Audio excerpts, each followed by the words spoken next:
noite a todos que estão conectados com a gente via Facebook ou pelo live stream. Hoje nós vamos conversar com o candidato do Partido da Social Democracia Brasileira, ele que é diplomata e advogado.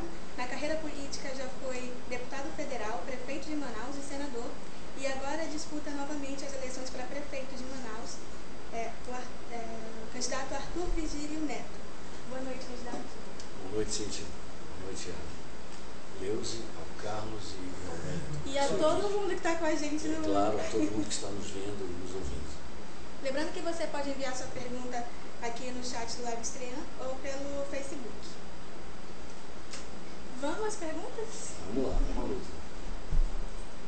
Antes da gente começar, já tinha muita gente aqui fazendo pergunta no Facebook. Eu vou tentar priorizar o que foi mais citado.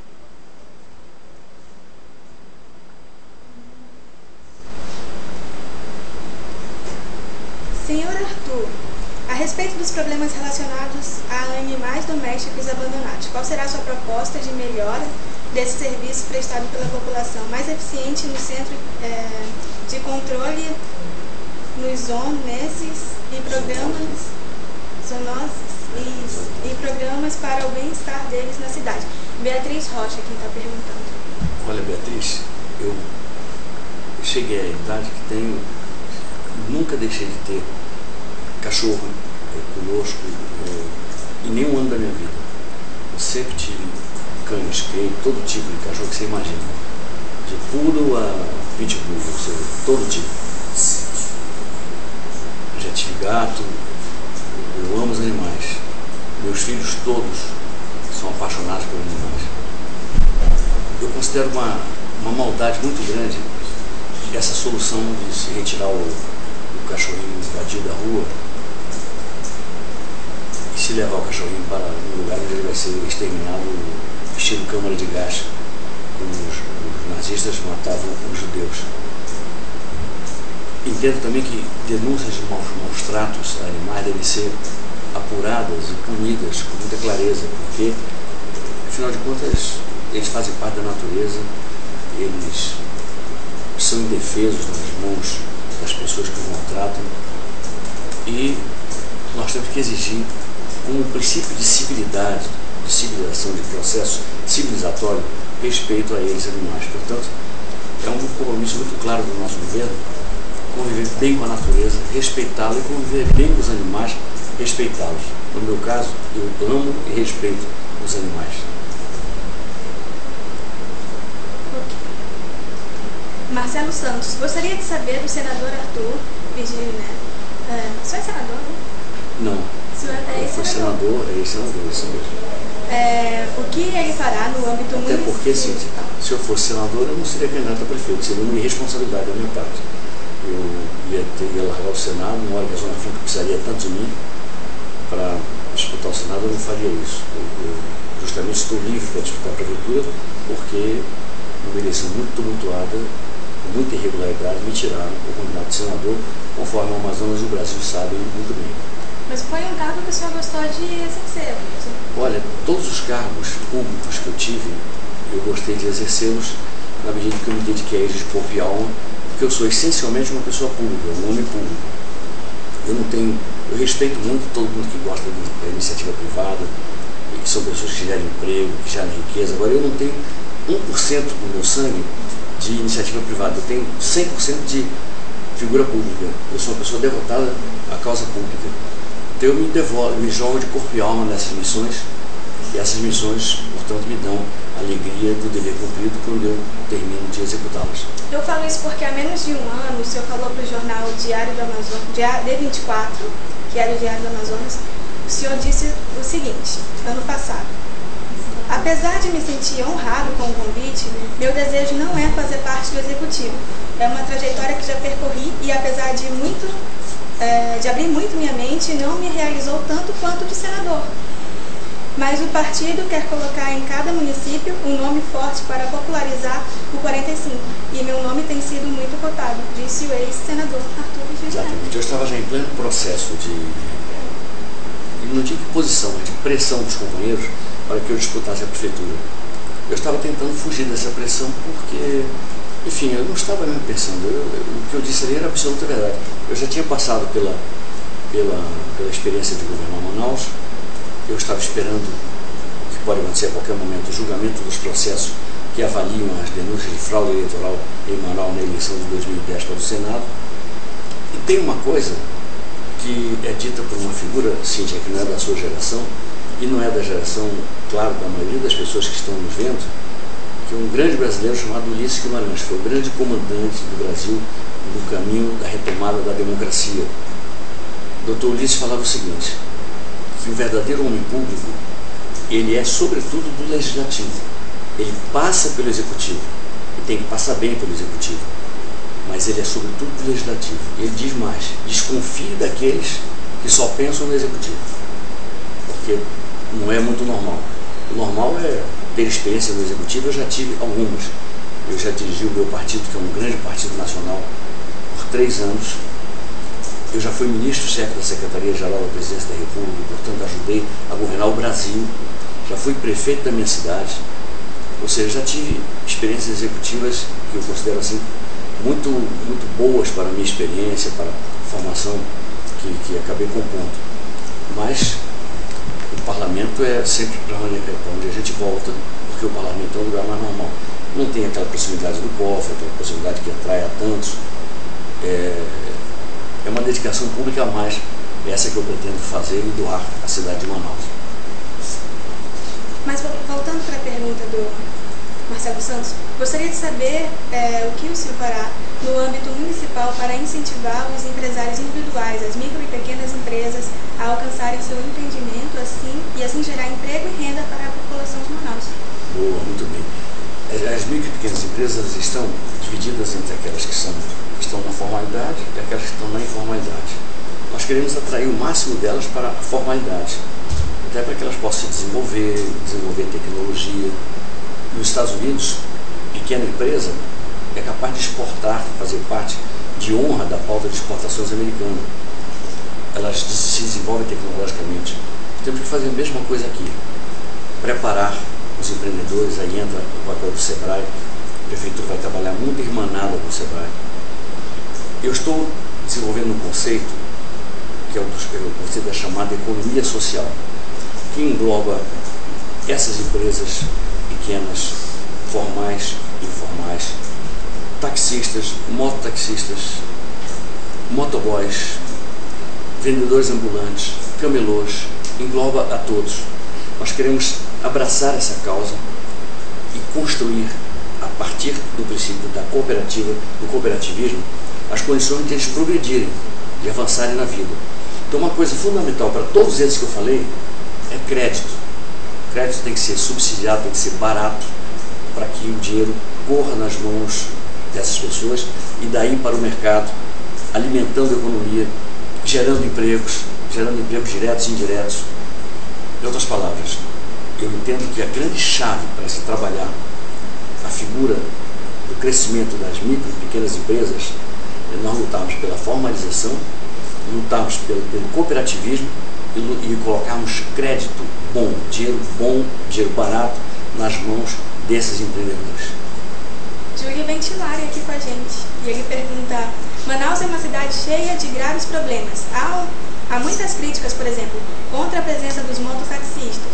Eles, segundo se comenta, surgiram em cena para beneficiar... É que tem muita gente mandando pergunta e a deles dessa. Beneficiar eleitoralmente políticos, como Arthur Neto vê a situação em uma cidade que se prepara para receber turistas estrangeiros durante a Copa do Mundo de 2014. Julinho, um grande abraço, você é um amigo muito querido. Eu entendo que há espaço para uma regulamentação correta, uma limitação que os próprios mototaxistas haverão de aceitar, para que eles trabalhem por bairros, divididos por bairros da cidade de Manaus. Nós vamos ser bastante criteriosos nisso, em diálogo com eles, em diálogo com os taxistas, para que não haja prejuízo aos taxistas, olhando todas as normas de segurança, de higiene. Por exemplo, o carona do mototaxista tem que ter touca descartável para evitar de contrair doenças que são muito facilmente propagáveis, enfim. Se você deixar o número, se ninguém fizer nada, o número daqui a pouco está insuportável. Se a gente chega e senta para uma regulamentação social, séria, serena, competente, nós chegamos ao número ideal que dá emprego a mototaxistas que têm família para sustentar, sem que haja tumulto ou perturbação para o ambiente da cidade. Vamos trabalhar por aí, com equilíbrio. Acho que o equilíbrio está no centro, nós vamos buscar o equilíbrio e a tranquilidade para chegar às boas soluções. Muito obrigado, Julinho. Candidato Arthur, morei um tempo em Curitiba e é claro que a cidade tem alguns problemas, mas percebi que tem também muitas qualidades. Quando iremos trazer para a nossa cidade alguns desses bons exemplos? Educação de alta qualidade, ruas bem asfaltadas, diversos parques, arborização, ótimo transporte público, etc. Não existe uma troca de informação entre as cidades para que os projetos possam ser comparados? Quem manda... De quem é essa pergunta? É do Abelardo Maués Neto. Abelardo, olha, você desenhou aí a Manaus com que eu sonho. Eu sei que essa Manaus não vai ser atingida num só mandato, num mandato de 4 anos. É coisa para várias administrações. Curitiba deve muito ao arquiteto e urbanista Jaime Lerner, que foi por 4 vezes prefeito dessa cidade. Ele criou lá o Instituto de Políticas Públicas, PUC, de Curitiba,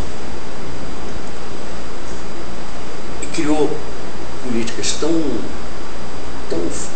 fortes, tão consolidadas, tão difíceis de nelas haver recuo, que eu diria que Curitiba hoje é uma cidade à prova de maus prefeitos. O prefeito pode até ser ruim, porque ele não impõe retrocesso a Curitiba. Tem o melhor transporte coletivo do país. Foi o Lerner que criou o Bus Rapid Transit, o BRT, que para mim é a melhor forma de transporte de massa a ser aplicada aqui em Manaus. Um dos objetivos da nossa gestão será tirar do papel o BRT e fazer o BRT funcionar. Não sei se a tempo da Copa, vai depender de muita coisa, mas a ideia é jogar tudo que se pode para fazer o BRT funcionar. São ônibus que vão funcionar com velocidade de metrô, em canaletas exclusivas.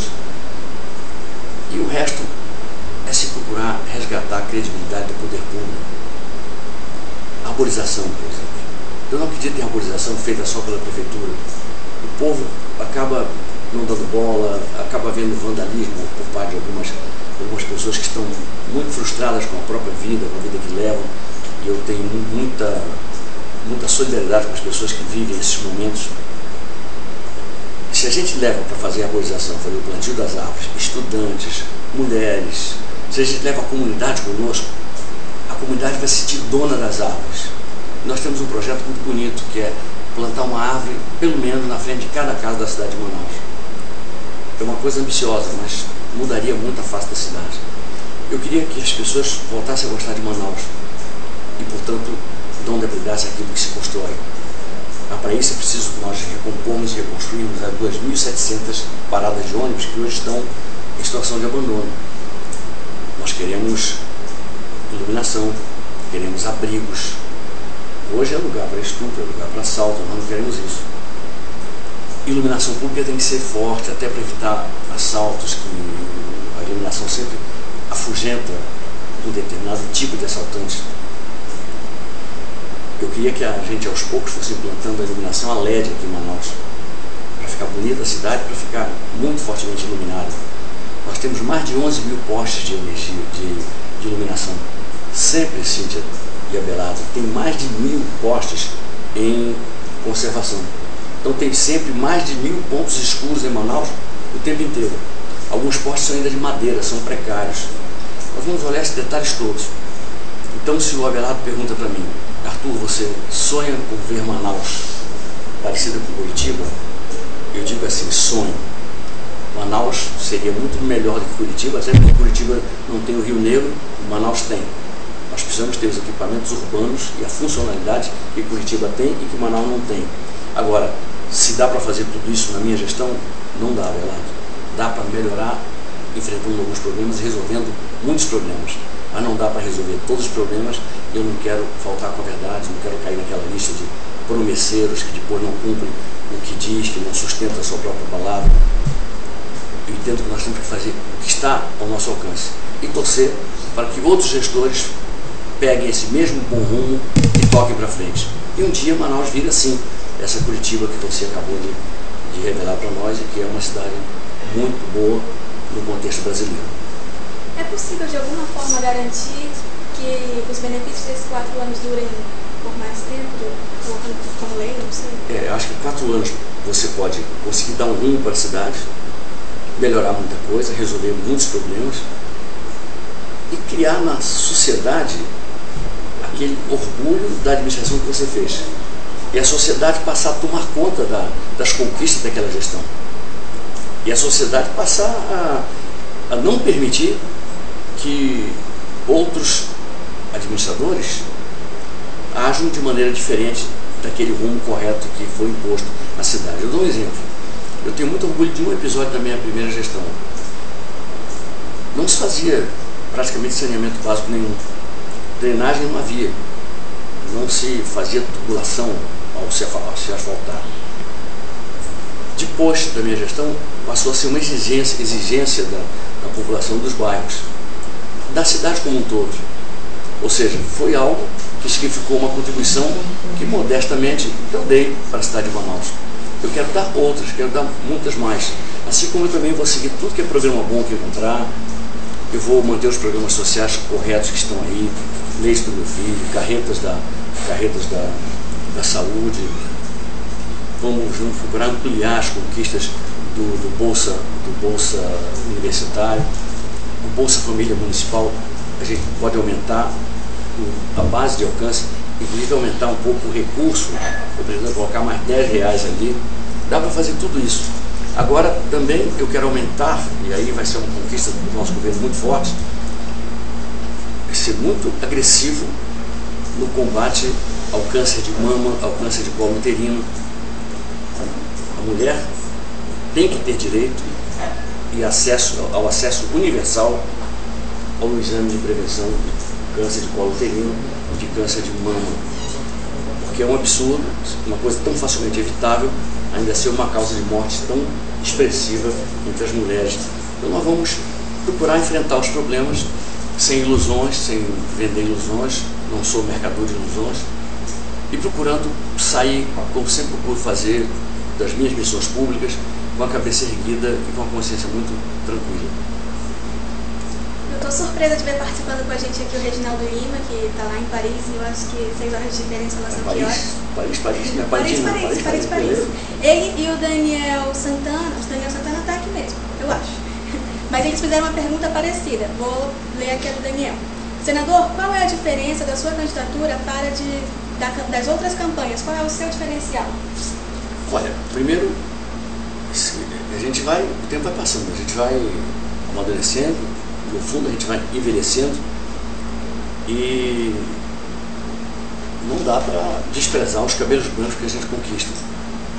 Eu continuo muito forte fisicamente e, por outro lado, tenho muito orgulho dos cabelos grisalhos, os cabelos brancos que conquistei um a um, com sacrifício, com muita luta, com muito sofrimento, errando, acertando, procurando sempre acertar, mas errando muitas vezes. Então, obviamente que a gente vai procurando aperfeiçoar a forma de abordar a questão pública. A integridade, a honestidade, o que eu procuro me importar, é a mesma de sempre. Agora, obviamente que a experiência é muito maior. Eu dou um exemplo. Quando eu fui prefeito de Manaus, eu tinha sido deputado federal, eu já era diplomata, não tinha sido deputado federal, tinha sido candidato a governador do estado. Me elegi prefeito de Manaus. Depois disso eu fui o principal dirigente nacional do meu partido por 3 anos, ministro-chefe da Secretaria-Geral da Presidência da República, líder de governo. É uma coisa que o amazonense não sabe, talvez. Eu sou o mais longevo líder de governo da história republicana brasileira. Nunca ninguém ficou 12 anos entre líder de governo e líder de partido expressivo como é o PSDB. 12 anos. É um recorde. Nenhum outro parlamentar logrou isso. E olha que tem muita gente ilustre que já passou pelo parlamento. Eu tenho muito orgulho disso, que faz parte da minha biografia. Agora veja bem, você que está em Paris e registra aqui minhas invejas na cidade maravilhosa, já tive a ocasião de passar uma boa temporada aí. 2 ocasiões na minha vida e só tenho lembranças muito boas, mas eu me sinto mais experiente. Eu não tinha tido nenhuma experiência administrativa quando governei Manaus pela primeira vez. Por disso, dirigi o meu partido, ajudei a dirigir o país como ministro e fui senador, fui líder de governo, o que me impunha também o direito de sentar no Conselho de Ministros como presidente da República e opinar sobre as grandes questões nacionais. Ou seja, eu considero que eu estou menos jovem, mais velho, porém melhor, mais maduro, mais capaz, mais ponderado, mais, enfim, habilitado para dar boas respostas para a minha cidade. Jackson Rangel, sou jornalista há 30 anos e um primo meu mora em Manaus. Ele tem reclamado sobre o descaso no combate aos desvios, como se o norte fosse distante das demais regiões em termos de preocupação com estes temas por falta de divulgação. O que o senhor pretende aplicar como instrumento administrativo para fechar os gargalos de desperdício do dinheiro público efetivamente combatido, que é? Tem pergunta. Acho que foi combativo. E põe várias interrogações. Combativo, talvez? Combativo. Combativo, sim. Bom, o Jackson é um grande amigo meu aí das redes sociais. A gente não se conhece pessoalmente, mas a gente conversa muito, troca muita figurinha pelo Twitter, pelo Facebook. Jackson, é muito simples. Eu considero que tem duas coisas muito criminosas que acontecem. É o desperdício, que às vezes acontece sem malícia. O desperdício é filho da incompetência. Nós não vamos tolerar o desperdício. O secretário, porventura, capaz de desperdício, será demitido sumariamente do nosso governo. Por outro lado, tem outra forma de se jogar dinheiro fora, que é a da corrupção. Essa forma é aquela que pega o dinheiro e joga o dinheiro no bolso do corrupto. Tem o corrupto, tem o corruptor, é uma cadeia de maldade com as pessoas. Tem prostitutazinha nas ruas, tem crianças na marginalidade, muito porque tem todo um sistema viciado que beneficia o corrupto, o corruptor, num quadro de quase que completa impunidade neste país. Isso é uma verdade lamentável que a gente tem que dizer. Então, desperdício e corrupção dão na mesma coisa. A diferença é que o desperdício é filho da incompetência, enquanto que a corrupção é filha da desonestidade. Mas as duas coisas são muito ruins, porque tiram dinheiro da vida das pessoas para jogar no ralo da perdição, para jogar no ralo do nada, para jogar no ralo do vazio. Então, vamos enfrentar com muita força esses dois fenômenos maléficos que são o desperdício e a corrupção.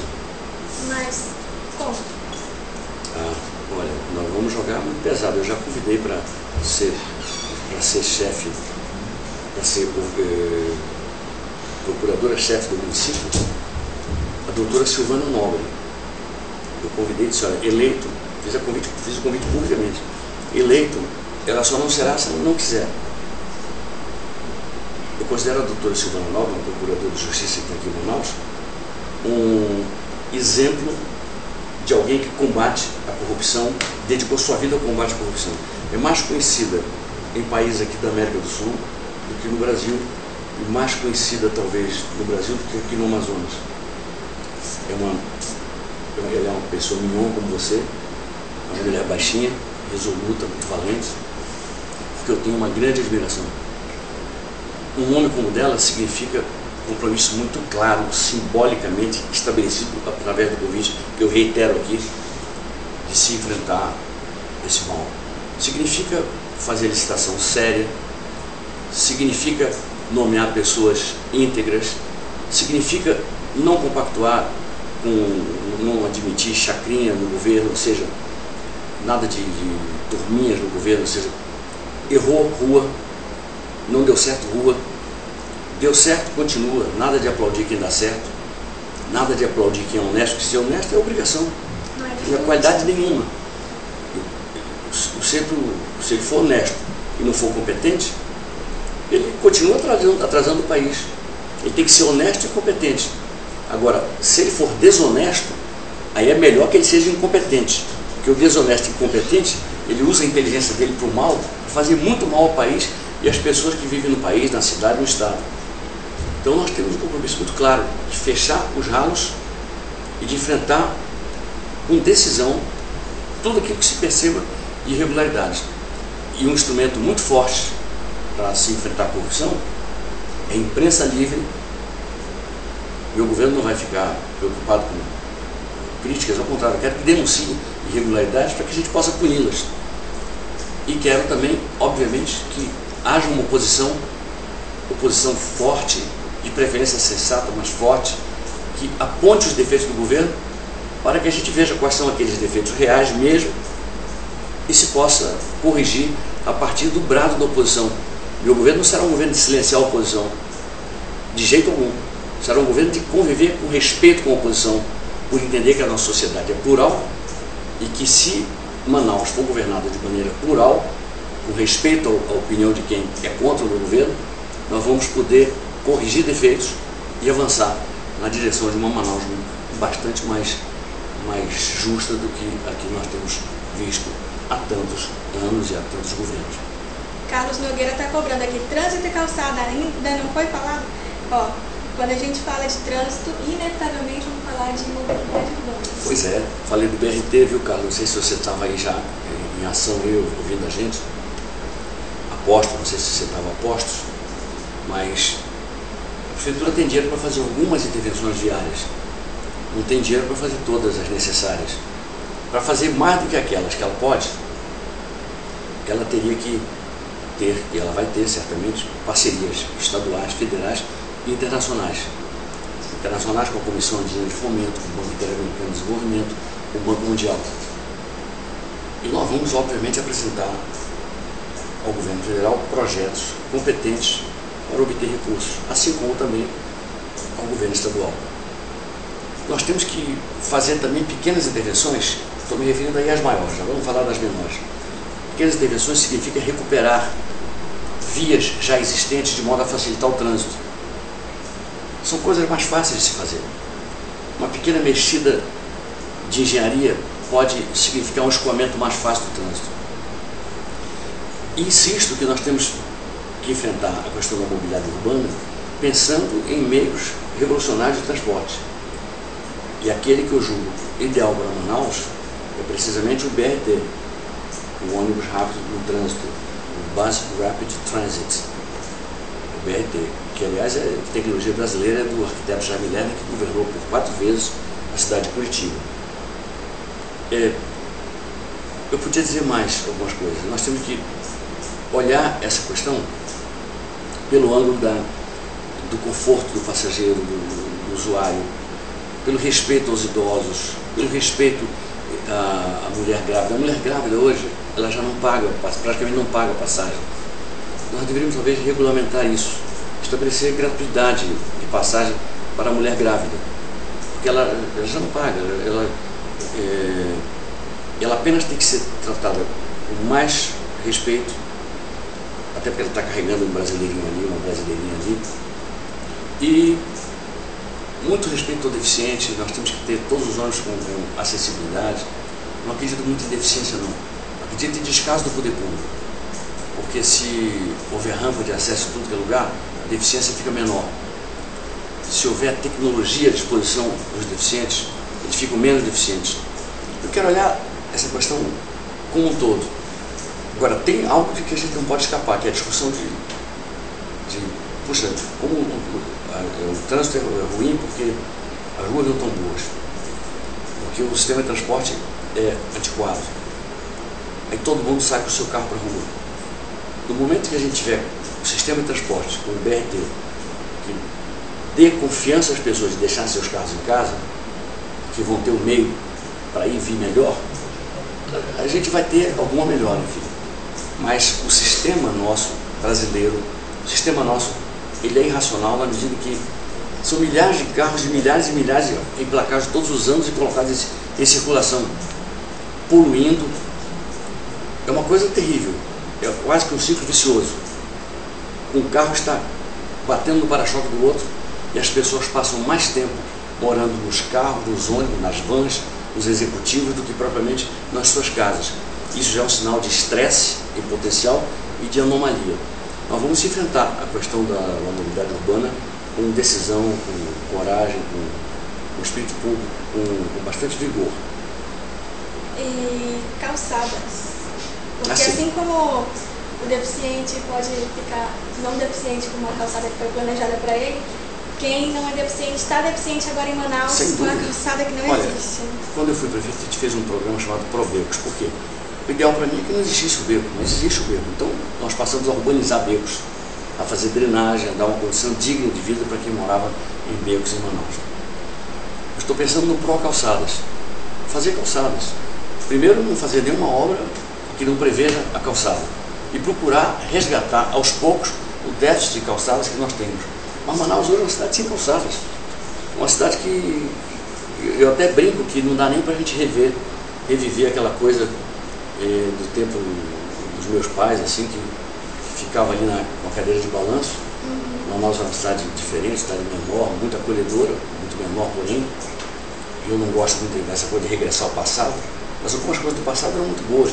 Você não pode nem sentar numa cadeira de balanço para falar mal do vizinho, porque não tem calçada para você ficar na cadeira de balanço. O senhor fazia muito isso? O senhor fazia muito? Não, mas minha mãe fazia um pouco. Minha mãe fazia um pouquinho. Os vizinhos deviam falar mal dela também, né? Então ficava 0 a 0, né?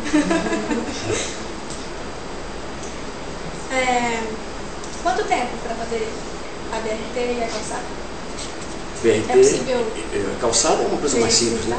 Você pode iniciar um programa de calçadas imediatamente. O BRT depende de muita coisa, depende de se ver como é que está o projeto do ponto de vista da avaliação técnica que fazem dele, a questão do fluxo de recursos para que se possa começar a obra, algumas desapropriações, se não me engano são 700 e poucas desapropriações que têm que ser feitas no trajeto que vai ser percorrido no BRT. Isso tem que ser feito, porque tem que ser feito, porque é uma sociedade inteira esperando uma solução verdadeira para o problema da mobilidade urbana, para o problema dos transportes coletivos, né? E nós vamos então procurar arregaçar as mãos e colocar mãos à obra, procurar fazer o nosso melhor e fazer aquilo que para mim é o grande objetivo, fazer Manaus avançar. Tem como estimular o tempo? As calçadas, eu te diria que eu não vou fazer todas as calçadas que Manaus precisa em 4 anos, eu não acredito. Eu quero aqui deixar bem claro que, para mim, a eleição não vale eu pregar em mim próprio um carimbo de mentiroso, não sirvo para isso. Então eu asseguro que em 4 anos eu não coloco todas as calçadas que Manaus precisa.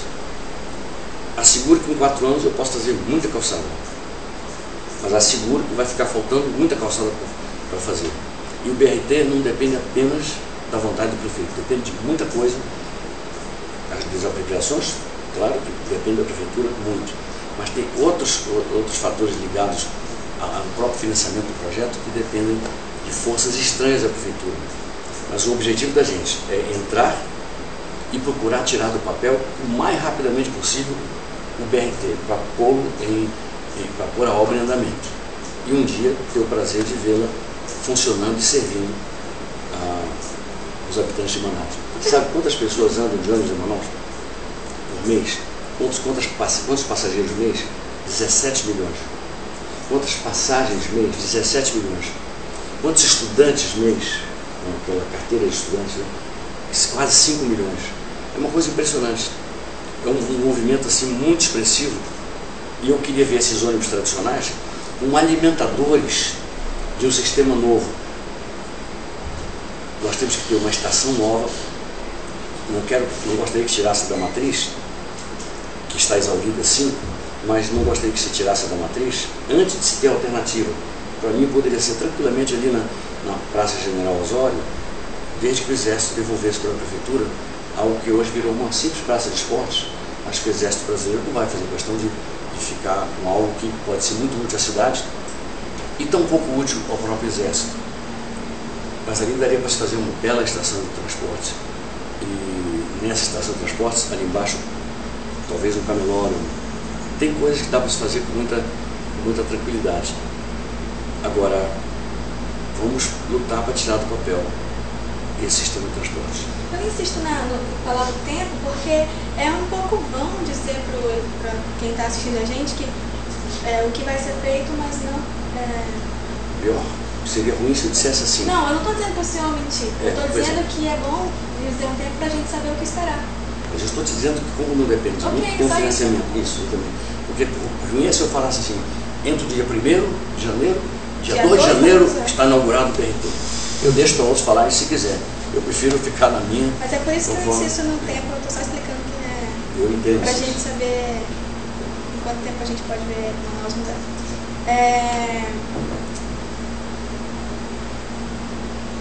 Para fazer esses projetos, que o senhor fala que a gente precisa do financiamento do Estado mesmo, da União, na verdade. Então, fala do seu relacionamento, do seu partido com esses dois setores.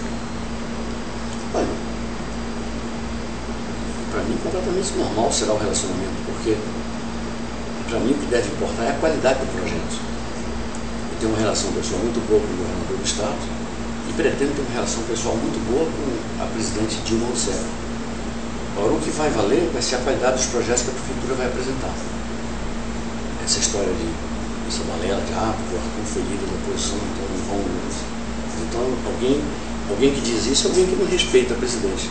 Acha que a presidente é mesquinha, que ela é pequena, que ela vai perseguir Manaus, ela vai perseguir o povo de Manaus, onde moram brasileiros que votaram nela à razão de 80%.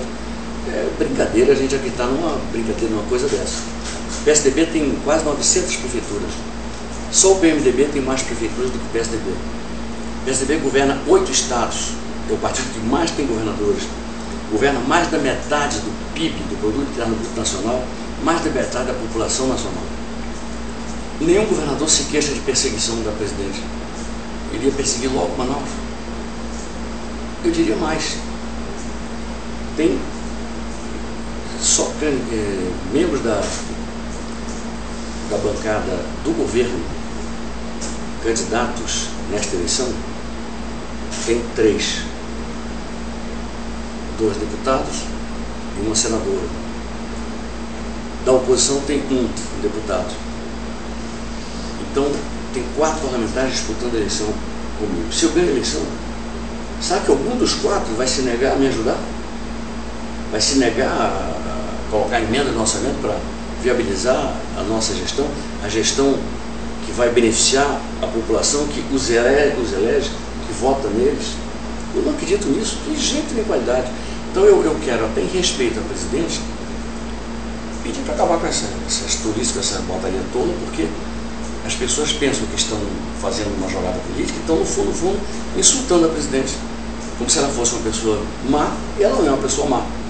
Como se ela fosse uma pessoa de pouca lucidez, e ela é uma pessoa de muita lucidez, que sabe perfeitamente discernir o que é o líder parlamentar que eu fui, que procurei cumprir com o meu dever sem adesões, sem bajulações, sem nada. Cumpri o meu dever, claro, de fiscalizar os vencedores da eleição, porque democracia é isso. O Mitt Romney está enfrentando o Barack Obama. O que perder não vai bajular o que ganhar. O que perder vai fiscalizar o que ganhar. É assim que funciona a democracia. Não é aderindo. A oposição é necessária, né? Claro. Eu estou pedindo oposição a mim. Eu estou pedindo oposição a mim. Eu estou pedindo que faça oposição a mim. Não é aquela oposição odiosa, odienta, que não constrói, mas faça oposição me ajudando a consertar erros. Porque a democracia exige uma oposição forte. Eu não seria jamais capaz de me silenciar, e não me silenciei quando era oposição, nem de silenciar quem quer que fosse, porque eu acho que o governo, para dar certo, precisa ter pluralidade, precisa ter oposição vigorosa e robusta. Ok, vamos falar do seu vice, porque selecionado no vice o Issa, que aliás seria um forte candidato a prefeito. Ficou em terceiro ou segundo, o quarto lugar quando foi para governador? Foi terceiro. Então é um forte candidato para a prefeitura, porque... É um jovem brilhante.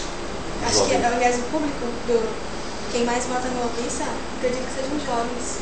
Exatamente. Eu acho até que também uma forma de renovar o PSDB. Eu acho também que os jovens e muita gente que que vê nele uma perspectiva de renovação política, que vê no ISA uma esperança. Aí acho que aí ele atinge outras idades, enfim, e não só aquele público na faixa dele, que seria o público de 16 anos até 35, não é isso. Acho que ele atinge mais gente, sensibiliza mais gente. Foi uma grande aquisição para nós, fortaleceu e robusteceu a nossa chapa e muito. É um vice com personalidade própria para fazer suas próprias caminhadas, reconhecido na rua, admirado, aplaudido, apoiado. Eu tenho muito orgulho da companhia dele. Acho muito bom a gente ter um vice que a gente não precisa explicar quem é, nem esconder. Explicar quem é, a gente fica perdendo tempo. E a gente supõe que alguém que é vice, amanhã pode ser prefeito, somos todos mortais. Se eu morro, vou bater na madeira aqui, ó, não quero morrer antes dos 155 anos, tem que assumir alguém. Quem é? O vice, o ISA. Então, eu gostaria que todos os candidatos pudessem dizer a mesma coisa, que seus vices são capazes de assumir, que seus vices têm gabarito, têm bagagem política para assumir a prefeitura numa eventualidade dessas. E, por outro lado, esconder o vice é terrível. Então, tem uns vices que você, não digo nem nessa eleição, porque eu nem vi cartaz, eu não tenho cartaz, e não vi nessa eleição, mas vão jogando o vice para baixo daqui a pouco o vice cai do cartaz, cai do banner, né? E vai escorregando, daqui a pouco tropeça e cai do banner. O nomezinho pequenininho ali, nosso não, nosso vai ser com um nome grande. Eu tenho orgulho do jovem vice, que é o da minha chapa, que é o ISA Abraão. E o senhor pretende dar a prefeitura para ele só no caso de morte? Não, eu pretendo dar para ele a prefeitura toda vez que eu viajar.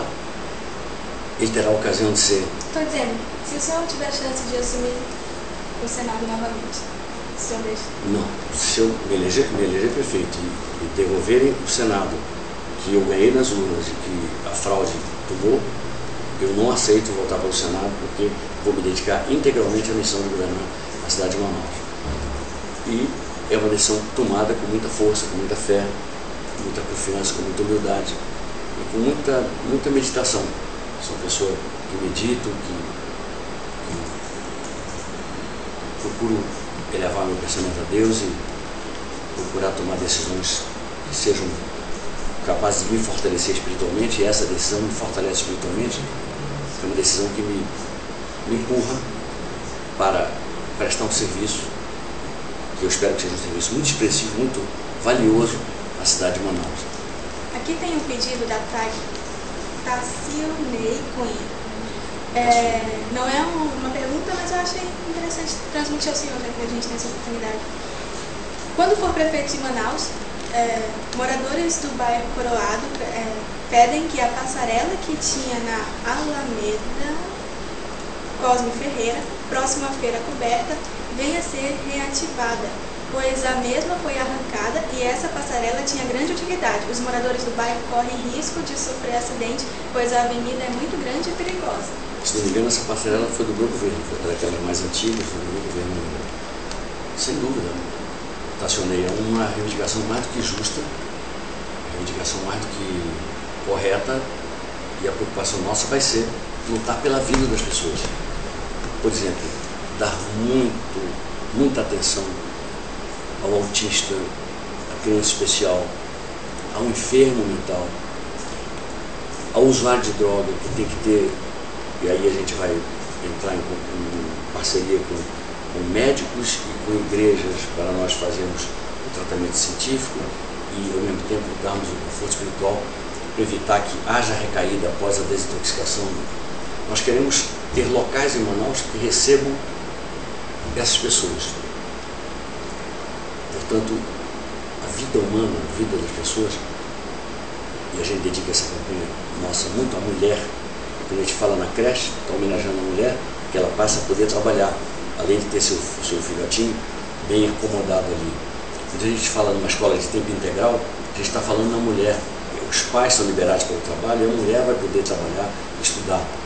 Quando a gente fala em combater nas praças públicas, através da guarda municipal, nas portas de escola, portas de quadra esportiva, o tráfico de drogas, a gente está de novo homenageando a mulher, porque é quem sofre um horror quando o telefone toca de madrugada e ela não sabe se a notícia boa ou não é. se o seu filho usuário de drogas está morto, se está ferido, se está preso, se está sequestrado pelo traficante para pagar uma dívida, enfim. Então a gente tem que olhar com muita atenção à vida humana. Vamos jogar um governo a favor das pessoas, cuidar das pessoas. Acho que esse é o trabalho primordial. Qualquer obra de concreto, qualquer obra física, ela será feita pensando no bem-estar das pessoas que habitam na cidade de Manaus. Esse é o nosso dever, meu e do meu jovem empresário, vice-prefeito, Issa Abraão. O senhor tem projetos para cursos técnicos gratuitos para Manaus e a Bolsa Universidade? Será ampliada, Carlos Alberto? Que aliás está aqui, viu? Exatamente. Nosso Carlos está aqui. O Carlos sempre participa, assim. Aqui, pois é. Então qual foi a primeira, Carlinhos? O senhor tem projetos para cursos técnicos gratuitos para Manaus? São ideias para serem avaliadas. Nós entendemos que o curso profissionalizante ele deve vir já junto com o segundo grau. Nós somos mais do ensino fundamental. Mas eu não me nego a fazer qualquer parceria com o próprio governo do Estado para nós trabalharmos a ideia do curso profissionalizante. E quanto ao Bolsa Universitário, Bolsa Universidade, claro que nós pretendemos ampliar essa ideia boa, sim, por entender que é uma forma de se estender. E tem mil formas de negociação entre as universidades e a prefeitura. Muito bom se pensar nisso para se estender a mais pessoas o direito de ingressar no terceiro grau. Hoje nós somos os universitários, aqueles de terceiro grau concluído ou por concluir, já representam, Cíntia, 17% da população eleitoral do Estado. Um contingente extremamente forte, expressivo do ponto de vista do peso que tem sobre as decisões que vão ser tomadas nesta eleição e em outras. Então, que esse contingente aumente, que as pessoas todas tenham direito, se Deus quiser, a terem acesso ao estudo universitário.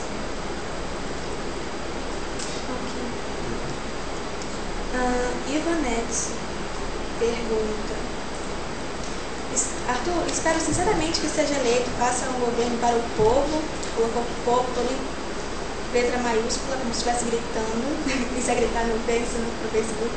Estamos cansados de ver políticos que só querem enriquecendo para que realmente foram eleitos. Esquecendo para que realmente foram eleitos. Nossa cidade precisa urgentemente de ônibus dignos do Amazonas, segurança, saúde. Você pensa em melhorar tudo isso? Bom, segurança é responsabilidade do Estado, mas o senhor pode ir também. Não vai entrar. Olha, no volume dela é Ivanete, olha, obrigado pela confiança, Ivanete. Mas mais sobre essa questão do enriquecimento. Eu já fui tudo nesse país, inclusive um ministro que mandava nos outros ministros. Eu mandava no presidente da Petrobras, eu mandava no presidente do Banco do Brasil, eu mandava no presidente da Eletrobras. Eu era o principal ministro ao lado do presidente Fernando Henrique a me comunicar com essas pessoas todas e dizer quais eram as diretrizes de governo. Eu simplesmente fiz uma opção muito clara por não enriquecer, porque na política eu só poderia enriquecer ilicitamente. Se eu quisesse enriquecer licitamente, eu teria que sair para a iniciativa privada e buscar o caminho da riqueza lícita, pagando impostos, gerando empregos. Mas eu não tenho vocação para isso. Se eu não tenho vocação para a iniciativa privada, eu também não tenho vocação para enriquecimento. Eu vivo bem, eu educo meus filhos, eu tenho um bom emprego, como emprego de diplomata, eu sou uma pessoa de classe média que consegue dar uma boa educação para os seus filhos, que a maioria deles já está criada, enfim. Dos 4, eu tenho 3 muito bem encaminhados e tenho uma que está sendo encaminhada, a Carolzinha, que é a mais nova. Eu fico muito feliz de você fazer essa distinção. Eu também tenho horror. Essas pessoas que entram no governo com uma mão na frente e outra atrás e depois saem com os barcões, com os iates, com as fortunas incalculáveis, com contas no exterior, ilegais. Eu também tenho um profundo desprezo por essas pessoas. Acho que essas pessoas é que causam, sobretudo nos jovens, esse grande desalento em relação à política, que causam esse fosso que eu nunca vi igual no país entre sociedade e política, por causa de maus políticos. Um fosso que é perigoso para a democracia, que deve ser encurtado pelos bons políticos.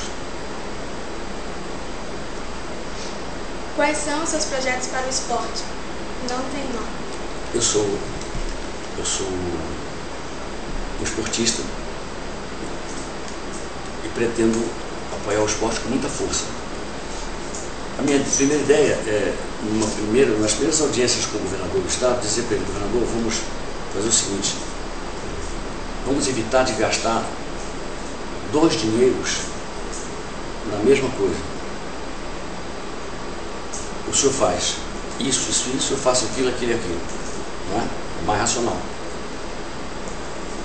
Então eu entendo que a base, o esporte de base ali, a preparação da criança desde a creche, a iniciação esportiva deve ser feita pela prefeitura. O governo do estado deve se dedicar mais à excelência, ao esporte de alto rendimento. Mas eu também não vou me negar a apoiar o alto rendimento. Não vou me negar.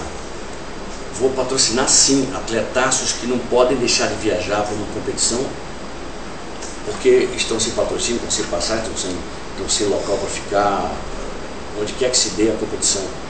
Então eu vou prestigiar o esporte, até porque minha vida inteira eu fui esportista de competição e vou ser esportista até morrer.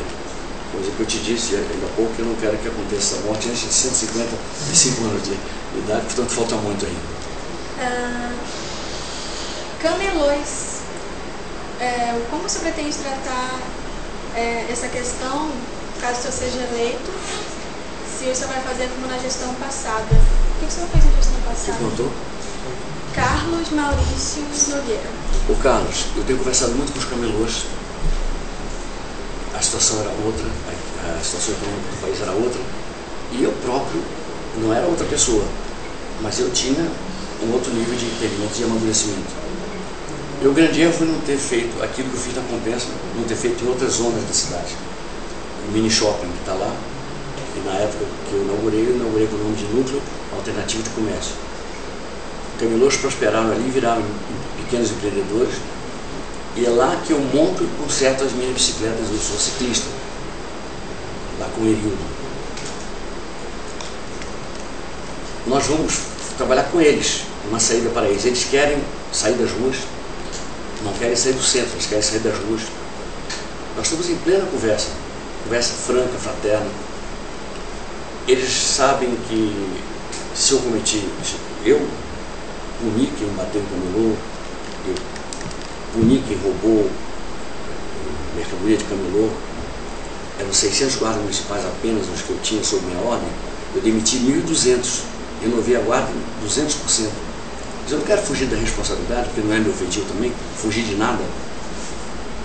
Era minha responsabilidade, porque eu era o governante. Peço, portanto, as mais sinceras desculpas a todos aqueles que padeceram maus momentos naquele episódio. Uma hora de crise econômica brasileira, de produto interno bruto caindo 5 pontos no ano, comerciantes inescrupulosos vendendo sem nota, e hoje com a situação dos camelôs, desesperadora. Agiotas explorando, sabe quanto cobra a agiota do camelô hoje? 15%, sabe quanto? Ao dia. Você acredita? Ao dia. Tem donos de banca que aluga para camelô o ponto, são explorados de novo por comerciantes, não tem cobertura previdenciária, não tem cobertura de lei trabalhista. Eu quero ajudá-los a virarem, através desse projeto global de economia social, do cooperativismo e dos shoppings populares, eu quero ajudá-los a virarem microcomerciantes. Eu pretendo fazer uma administração descentralizada, com espécie de subprefeituras, que seriam as unidades gestoras, que vão procurar resolver os problemas principais de cada zona da cidade lá mesmo. A gente também quer instalar esses shoppings populares em parceria público-privada, ou seja, a prefeitura constrói, a iniciativa privada toca a obra, os ambulantes lá entram e prosperam, se Deus quiser, crescendo, educando seus filhos e construindo uma vida com mais segurança. É o que eu desejo, sinceramente, para eles. O que o senhor acha de um debate entre os vices Marcelo Silva e Coroado? Olha, Marcelo, eu acho ótimo. O Issa está pronto para debater, está querendo o debate. Eu acho justo Sabe por quê? Porque, afinal de contas, o vice é o substituto eventual ou definitivo de um prefeito. Por que então nós não expomos os vices? Os vices devem se expor, devem se abrir para a população, devem ser conhecidos, e eu teria muita honra em ver o meu vice empenhado num debate com os demais. Respeito a todos, não desrespeito a ninguém, mas faço muita fé que o meu vice-prefeito faria e fará um bom desempenho no debate público com os seus concorrentes. Nós temos mais 5 minutos. Vamos falar dos problemas que são muito falados e que a gente não conseguiu falar ainda. Água. Distribuição de água. Curto e grosso, já que temos 5 minutos. Eu não Só vou... curto não. Não, mas essa coisa, é bom esse negócio porque encerra o assunto. É o seguinte, eu vou ficar nessa história de culpa do Zé, culpa do Paulo, culpa do Antônio, culpa da Maria. Não, vamos falar do que vai ser feito. Chamar a empresa e dizer, põe água. Eu não quero no meu governo nenhuma casa sem água. Põe quem sai daqui é a empresa. A empresa sai, rua para a empresa. Tá bom. Coleta e tratamento de lixo. Destino final do lixo não existe, tá? Temos que olhar a lei federal dos resíduos sólidos, que é exatamente essa a preocupação que você tem. Já passou aquela época dos lixões. Nós temos que pensar com muito critério nessa solução verde, ambientalmente correta, e a destinação correta dos resíduos sólidos. Temos que fazer a reciclagem que pode ser feita por vários meios, ou seja, você passa o carro para buscar o lixo reciclado pelas famílias, coloca postos de entrega voluntária, ou seja, determinados postos receberão o lixo reciclado pelas famílias, pode haver troca, até uma certa remuneração, uma certa vantagem para pessoas carentes que reciclem o lixo e os entreguem, enfim. Nós queremos pensar na destinação final do lixo, seja reciclando, seja dando a destinação última, conveniente e ambientalmente justa, de maneira muito clara, porque o nosso governo tem um compromisso ambiental muito sério. Clécio Júnior, de que maneira você pretende fomentar o ingresso dos jovens no mercado de trabalho, haja vista que o atual cenário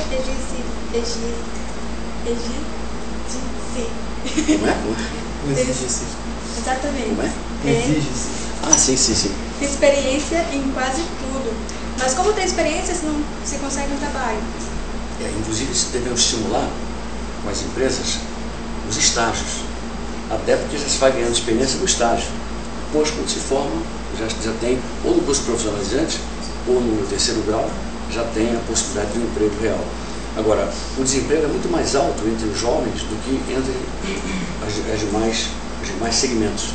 Isso é uma coisa muito preocupante, é praticamente o dobro, muito preocupante. O distrito industrial não vive uma boa época, está havendo demissão muito forte do distrito industrial. Tem gente que não quer ver ou finge que não quer ver. O quadro é de crise, o setor de duas rodas está agonizante, está muito mal.